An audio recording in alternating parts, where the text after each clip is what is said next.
the way I look at it is that you should actually just build your business for the core, and the right people will be attracted to it. I think the big mistake people make is trying to please everybody and trying to think like that. I think that in today's world, with the internet and the ability to reach people all over the world at, the push of a button, there's enough people out there that you can essentially be very specific in the way you talk to your audience, market to your audience, that you literally push away anybody that doesn't align with that. Welcome everyone to another episode of Paid to Create. Today we're going to be answering your questions. Hopefully we have some good answers. We'll find out. 50-50. Yeah. So we'll dive right in. This first one is from Kelly in Nashville. Both of you have talked about the importance of connecting with the middle, whether in politics or in business. What's your best tip for growing a business when you're trying to appeal to both hardcore fans and people on the fence? What does she mean, hardcore fans? So my interpretation of the question is just like, when You're very popular, I get it. But you got your core group of people, and then you've got the people on the outside that you're trying to attract in, and would be the middle, right? So it's like you've got your first responders, or your first buyers or whatever, the people who, when you put a product out, they immediately go, I want that, right? Oh, yeah. And then you have the people who kind of wait and they kind of see, they're a little bit more cautious in their decisions, or they're not as big of a fan of you as everybody else, right? So what do you do to satisfy both ends of the spectrum when building the business? So for me, like the way I look at it is that you should actually just build your business for the core, and the right people will be attracted to it. I think the big mistake people make is trying to please everybody and trying to think like that. I think that in today's world, with the internet and the ability to reach people all over the world at, the push of a button, there's enough people out there that you can essentially be very specific in the way you talk to your audience, market to your audience, that you literally push away anybody that doesn't align with that. And take like a t-shirt company, for example, your slogan is, it matters, right? And if you are timid in what you're saying, if you say, it's one of those things, just say what you mean, right? And so you'll see there's that company, T-Shirts from Hell. I would never buy a t-shirt from them, but there's a lot of people who want that, they enjoy the offense of the shirt, right? It's offensive. It goes the furthest you can go. But it's a successful company. So think of all the people that are offended, all the people that would never buy a t-shirt, yet there's enough people that people buy, right? They don't have to use PC words or dance around the subject. I mean, they're pretty graphic, they're pretty in your face, and yet they still make money. They probably sell spaghetti strap shirts. Why don't you just launch the T-shirts from heaven? Well, that's the other end of the spectrum, right? You got people walking around with shirts that have, quotes from the Bible on. That's exactly what I would do. And honestly, I would believe in it and think it would be helpful. So I'd be like, okay, they're over there. I'm going to do the opposite. That's exactly what I would do. The T-shirts from heaven that have the biblical scriptures that people relate to. That's awesome. And then in the middle is just people who are going to wear regular T-shirts. I wouldn't worry about that, right? There's more. And the reason is that a lot of times, the more polarizing you are, and I don't even know if it's polarizing, the more certain you are in what you stand for and what your company represents, the easier it is for people to align with that, right? Because you have those belief systems. And so if you're someone who likes to bargain hunt and get the cheapest deal, you're probably not going to go stay at an expensive hotel, right? You're going to do a hotels tonight, last minute deal, whatever. You're looking for the cheapest in the area because that's what matters to you. On the other end of the 6 out of the running, just in general. And then on the other end of the spectrum, you've got someone who price isn't an option. They're going to be looking at what's the best experience they can have, or what's the most like luxurious place that they can to feel a certain way, right? Like, because they're more about the feel of the hotel than they are about just the price of the hotel. So I think when you look at people in the middle and how do you get them to go either way, I think that underlying, we all have things we gravitate towards, we don't gravitate to. And so when you see someone standing in their certainty and essentially being polarizing because if you're saying one thing, someone else, like if you're wearing a t-shirt from hell, you're going to have people who are offended. If you're wearing a Bible quote, you're going to have people who are offended. So the thing is, though, you're going to attract more of those people the more you lean into it than you are if you're wishy-washy or try to please. Think the coexist sticker is on all those cars. All of those religions are equally offended by the sticker being next to each other. I don't know how it got made. You're offending everybody at once. Well, there's shared belief in that, right? There's a lot of people who believe all of that is ridiculous. And so that's all those people with those stickers, right? It's kind of, again, people like to belong to something that they identify as. We are inherently, go through most of our life labeling ourselves as certain things when in reality we're just human. Everything else is a learned experience. High school kitty cat in California. But my point is that's all added on as you grow, right? When you're first born, you don't have any of these labels. You're just a baby. That's your first label, I guess. You're a baby, right? And then as you grow, you terrible twos. Like we immediately add labels as we go, but we identify as things. And some of those labels we don't want, some of those labels we do want. And I think that, even as I approach my 40s, like I'm still looking at who do I want to become, like what version of me. When you grow up? What's the best version of me, right? What's the best version of me? And that leans me to being attracted to other people who are on that path and listening to them and paying attention. And I reject some things, I accept some things. But if you look at my circle, there's a lot more commonalities between people I'm listening to than there is, differences, because I'm attracted to a certain mindset. I'm attracted to a certain work ethic. That doesn't mean I think the other people are wrong. It's just and I say this all the time, you have to protect your inputs, right? And for me, if I want a certain thing in my life, I don't want to listen to someone else who has a different opinion on whether that's right or wrong, because I don't want to get confused, and I kind of say this, like when you hire a mentor, if you hire a mentor who's done the thing you want to do and they're telling you what to do, and then you go work with 3 other mentors, you're screwing yourself, because what you've done is now you got 4 inputs, and those inputs are all going to be different because each one of those people have a different experience. I'm not saying the one mentor is going to actually get you the result, sure, but you have to go all in with them first to determine that it's not going to work versus half dabbling with, 3-4 different methods. So my opinion is you don't worry about the people in the middle. You lean harder into the extremities, harder into your tribe, and the people in the middle who have those tendencies or the attraction to certain things will be pulled over, because as your core grows, there's more noise, there's more attention. This is going to be weirdly specific, but you have an audience based on your specific niche that fits the narrative. So if you change your core products, you're turning away the people that are hardcore into what you're going to suggest for, successful powerlifting. But it's the same, but I see the same thing in Apple. When they launched the Apple, 11, 24, 16, whatever we're on, it's going to be for every Apple user who's a diehard fan. They won't look at the comparatives. Android already has all these features. Mm-hmm. It's that Apple finally does, and they're happier, and they'll buy the newest one no matter what. So they're like Apple fans, right? So it's kind of the fan thing.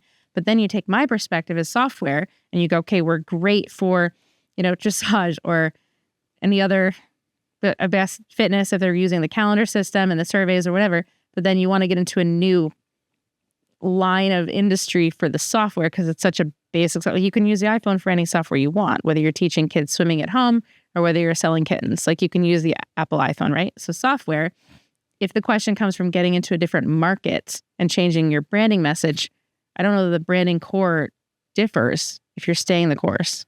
Because for you, it's a specific niche, but the core message is the same. Yeah, and I think it's like when you have principles, right? Like I teach from a place of concept and theory, not from a place of like necessarily specifics. And so take advertising, for example. There's like principles of advertising that play true, whether you're on Google, Facebook, YouTube, no matter what the platform, they play true. Now, each platform then does have specifics, right? Because depending on how the ad's shown, Google is text-based unless you're doing banner ads, but text-based. Unless you're Coca-Cola, which I'm not. But like search ads are just text-based. Facebook, you've got an image to stop people. You can do video too. YouTube, you're bumping on the front of a video. You're not in a news feed, so people aren't scrolling. You're showing up before the video. So oftentimes you're an annoying pest because they're trying to watch a video. So you have to have something to interrupt that thought process to make them interested. And you got to do it in 15 seconds or less. Otherwise, they're just going to be upset and skip. my point is though, what makes a good ad is the same. And I think that that's really, all those to your variables, point, message. like you can take marketing, right? I can teach marketing to a dentist, to a chiropractor, to a personal trainer. I can teach marketing to all those people, but there's going to be some specific differences, right? Clients versus patients, language we use, those kind of things. But the actual principles of marketing remain the same. So, but human behavior, I'm right in. Yeah, there you go. All right, let's take this next question from Ahmed in London. And Ahmed said that he's just getting started running Facebook and Instagram ads for his SaaS business. He wants to know what metrics he should measure at first to make sure that his strategy is on point. Is there any rookie mistakes he should avoid? This is a question for you. Well, you could kind of answer too. So I like your answers better. Well, with Facebook and Instagram, you got to test a lot. And really what you're testing is those hooks. We found that anything with puppies or babies actually clicks higher than anything else, even whatever your headline is. If it meets the message and your picture is a puppy or a baby, you win. Yeah. I would say, and the reason that works, but let's lean on that. The reason that works though is a pattern interrupt. So you have to understand that advertising on Facebook and Instagram, people are scrolling, right? They're either in their stories on Instagram or in the feed or on Facebook, same thing. I don't think many people use stories on Facebook because I've cross-posted and you get like hardly any views. So most people are scrolling news feeds on that or they're getting suggested stuff, right? So when you think of it like that, you have to understand that like the imagery you use is the first thing that grabs their attention. Now, you don't want it to be such a disconnect that when they see the image and then read the post that they immediately go, well, what the fuck was this, right? So you want some like thing that like ties it together, right? And especially if they're going to click through, the imagery should be pretty similar to what is on the landing page or the sales page or whatever you're driving traffic to. Because there is that consistently, again, it's subconscious communication of it being the same. There's no bait and switch. There's no different. And if you're paying for the click, if you click on the baby and they're looking for should the baby have sweet potatoes or rice, they're not going to stay in the ad long, and it's going to hurt your algorithm. Yeah. And so that's where you want to lean in on that. And so really what you're looking at, and we could go on forever, right? Successful system of raising your child with the right income now becomes a baby picture. Makes sense. I could teach, this for 3 days, but when it comes to metrics, what you got to understand is like, what's the first job of the ad, right? It's views. Like the first job is to get someone to stop and actually consume the ad, right? And so that's like metric number one. If you're getting people to stop and consume the ad and you're not getting any clicks, well, metric number 2 is click-through rate, right? And then metric number 3, depending what you're driving to, is going to be conversion, right? Like how many people opt in, how many people purchase. What about sharing? Well, engagement can be good, but it depends on what the purpose of your ad is. Depends on so everybody runs ad differently. Some people, they just drive straight to the sale. I'm just going to use that as the example because otherwise it gets confusing. If you're driving straight to a sale, like you're really looking at like how many impressions you've got, how many clicks you've got, how many sales you've got, conversions you got, and then the value of that, and does it equal, right? But when you're first starting, the mistake is to think it's all going to work right off the bat. Right? You have to understand. You got to each point of conversion is something to measure and tweak because if you've got 100,000 views and no sales, then you know that there's a disconnect there. So you have to figure out, is the disconnect on the ad? Are you getting the clicks? And if you're getting the clicks, so you've had 100,000 impressions, you've had 10,000 clicks, and you've had 0 sales, well, your ad's not doing too bad. So you know that. Now your sales page is the issue. And that's where most people mess up with advertising, is that they look at it as an ad. So they'll hire an ad agency and they'll say, drive traffic. The ad agency does exactly what they want, drives traffic, and there's no conversions. Whose fault is it? You found the problem. Is it bad traffic or is it bad sales, right? See. Well, you can't really tell if you're not split testing the sales page or if you're not paying. So again, if the key really is running ads, you should probably not run ads to something that's not proven to convert because you have no idea. But if you do run ads, you have to understand that it's all in the whole system. Go beyond that. What's the follow-up system? You can have a pixel on your page that if someone from Facebook comes and lands on it and then doesn't buy, you can run a separate ad. So sometimes you got to think beyond the first ad. But when it comes to metrics, really, it's like you want to understand every conversion point, meaning every point someone has to take an action, And those are the metrics you measure, because sometimes it's like if you got 100,000 impressions and you got 1,000 sales and you're getting a 10-to-1 ROI, you ain't going to worry about anything. All day long. Right? Do that all day long. And so the real key there is how quickly do we scale up?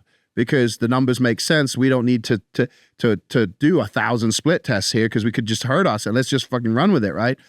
But when it's not like that, Frank Kern's cousin, Trey Smith, I learned this from him. He's up there. Oh yeah, good old Trey, cousin Trey. When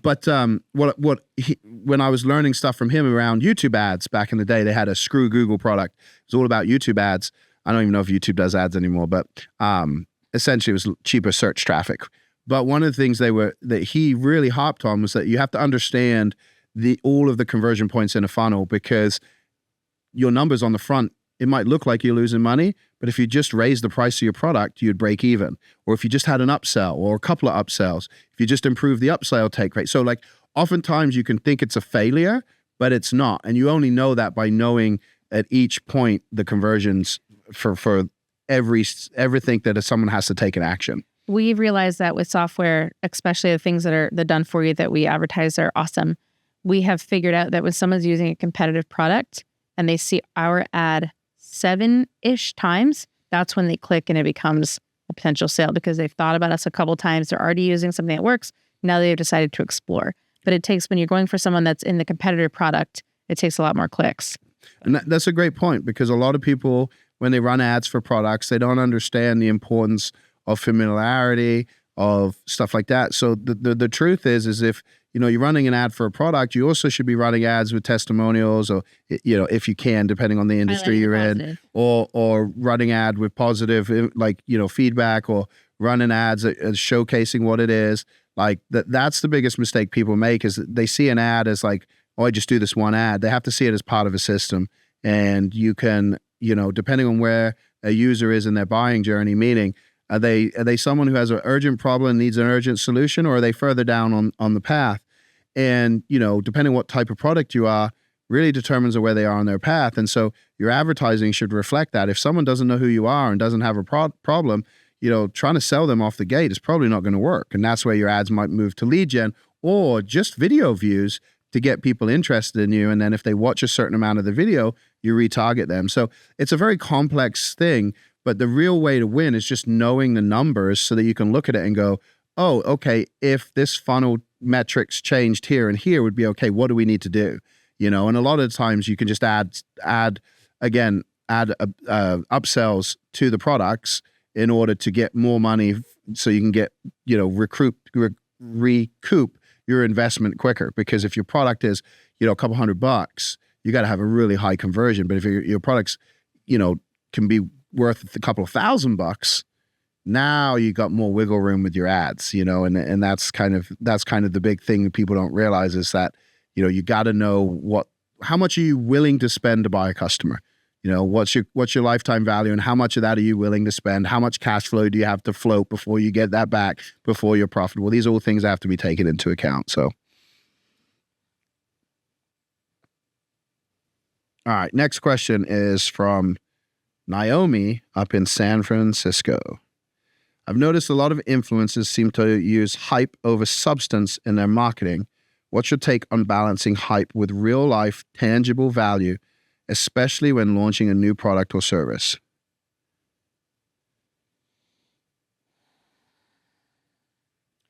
I think when it's hyper value, usually it's clothing, jewelry, cars. It's something that you can see the difference in the levels of. If it's makeup, it's the less chemicals, more organic, or more long lasting, or more like stain, tattoo, whatever. So they've got benefits that are specific to the product they're selling. So the overhype does work. If you're doing it like for the iPhone 16 versus the iPhone 11, that's not hard either. Go for the hype that the new one has that the other one doesn't, and all of the things that you can use to your advantage. That's the only way I can see to do it successfully, really, is if you're comparing, like the YouTube videos, which one's better. And no matter what you pick, there's a positive outcome probably, but this one has these 3 or 4 things that may relate to their customer best. That's probably the winning answer.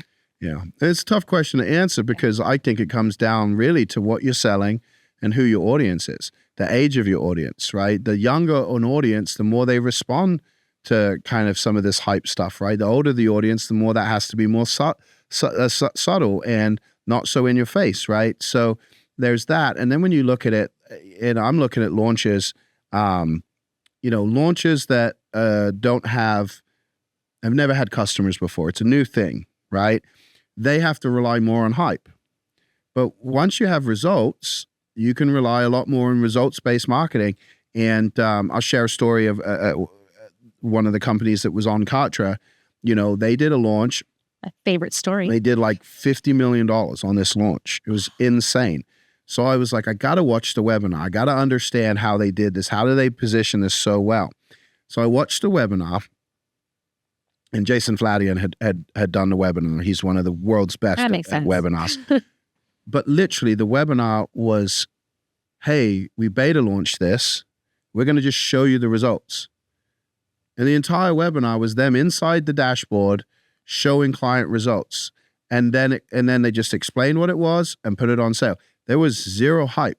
That is the same thing as hype. If you do this makeup, it stays on longer. This is more organic for your skin. If you do it for the software, this will give you better photos for your advertising. It'll increase your client base as much. It's still the positive. I guess you could see it like hype. I guess what I was getting at is that, like, usually what you would see is like, oh, this thing's incredible. You can make tons of money. You can do this, you can do that. And it's like, here's what it's going to do for you.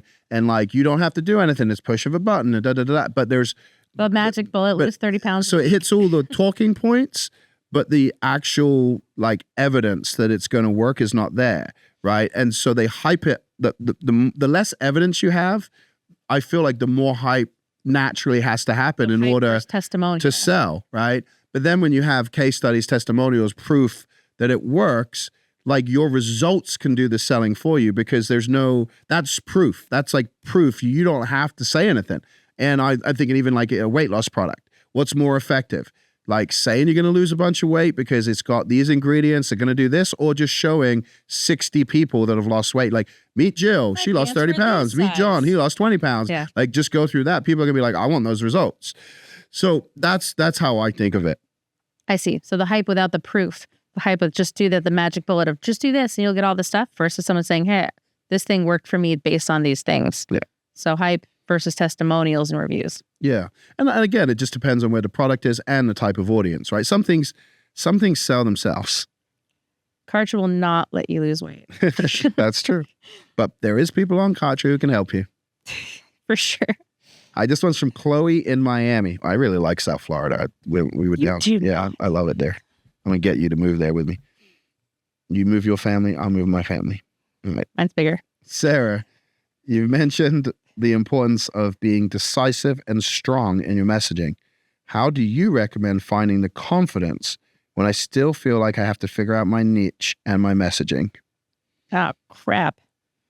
Figuring out your niche and your messaging is the very most powerful thing you can do.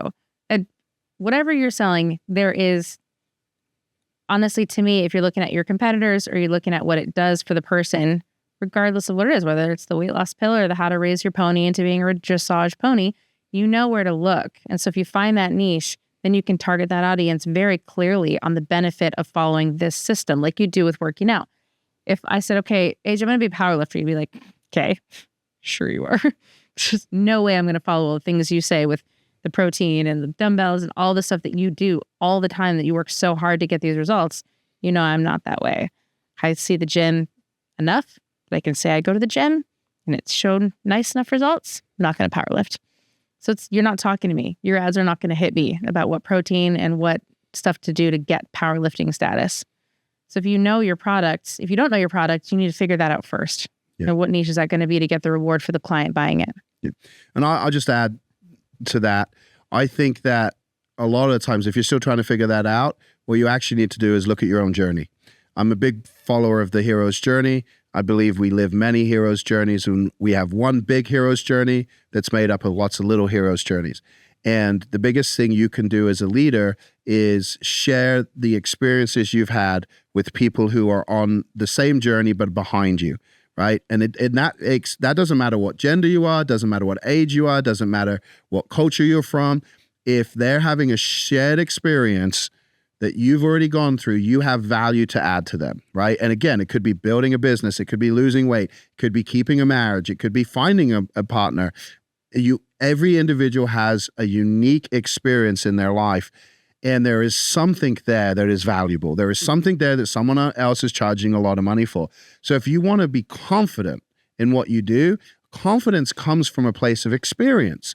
And like results. if you've already done it, you can speak with conviction and clarity because you've figured out a way to go through that.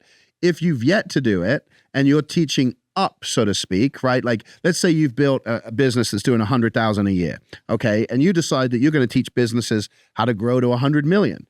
And you go and you read 100 books, right? And so your knowledge is there. The problem is you've never done it.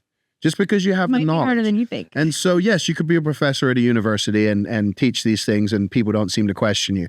But the reality is in the real world, people are going to want to see what you've done. And there is people making money teaching up, right?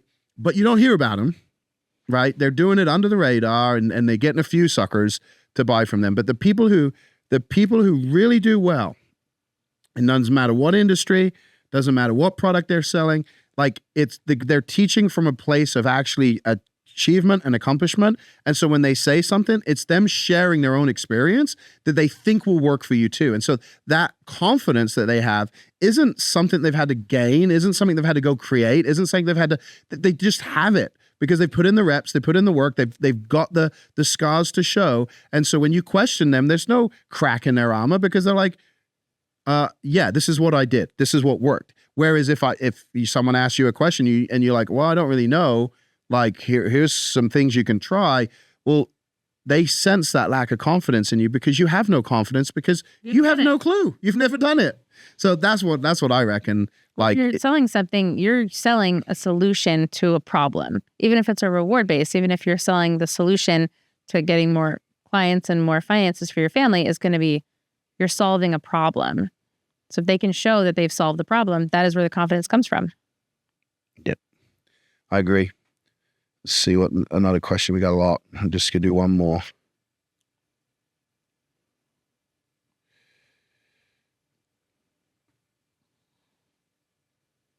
Okay.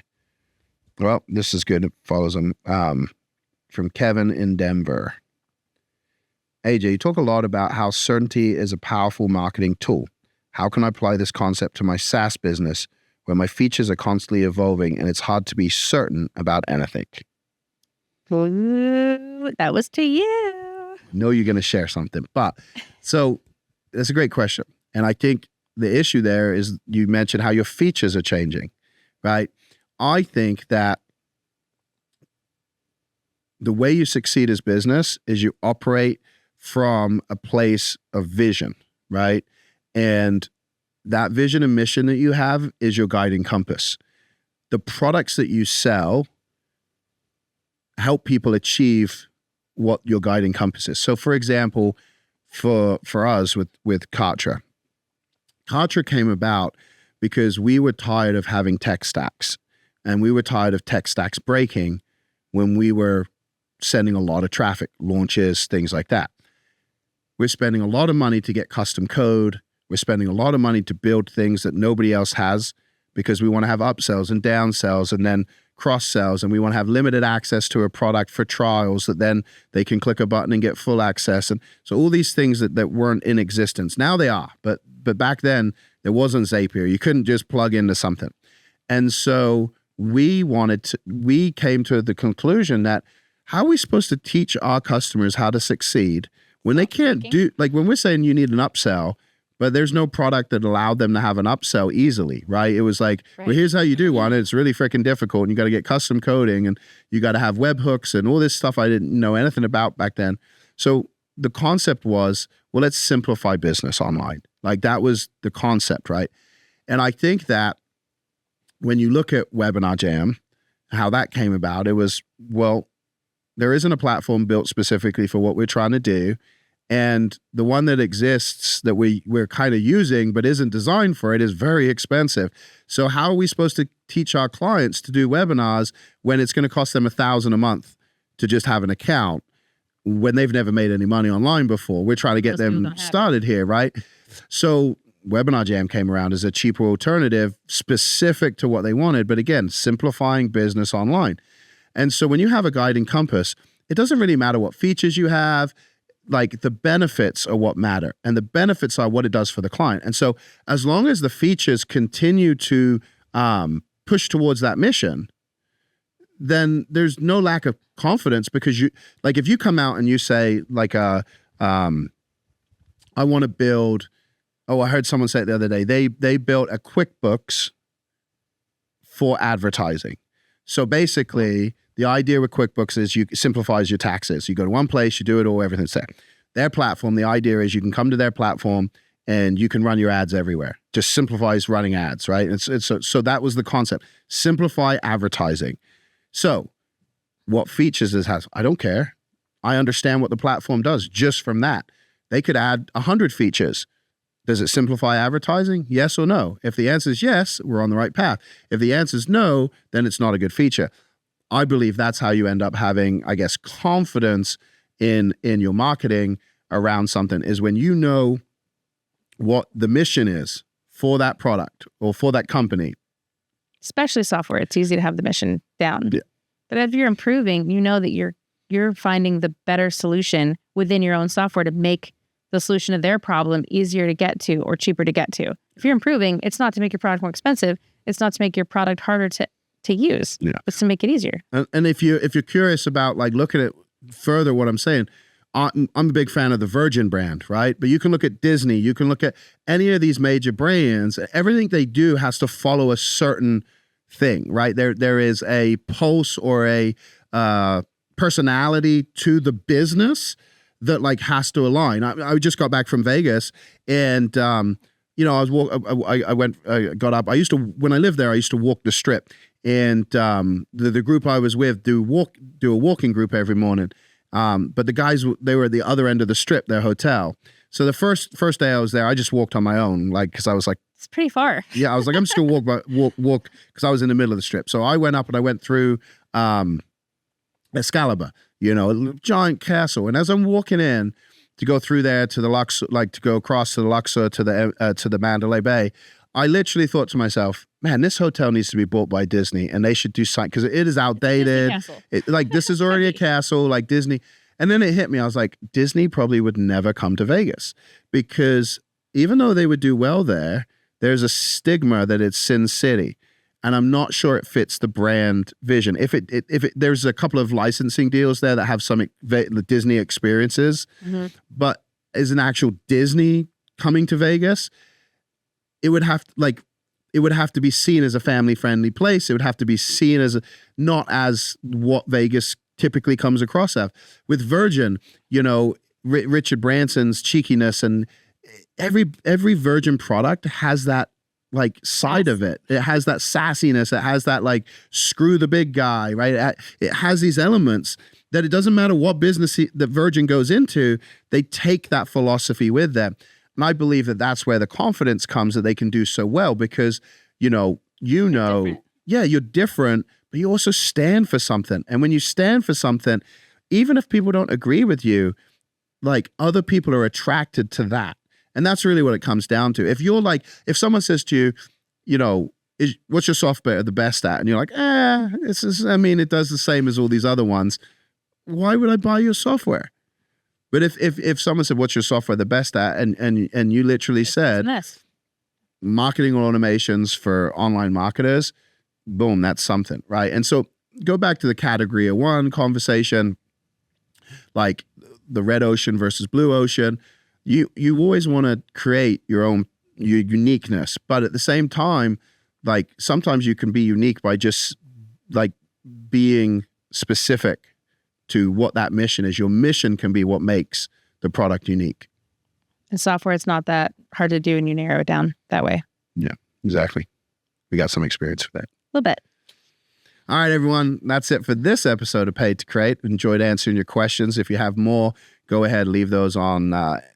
You can leave those on. Yeah, I guess go to paidcreate.com and you can submit those questions there, or leave them on the YouTube channel. For those of you listening on some other podcast platform, please like and subscribe, and we'll talk to you next time.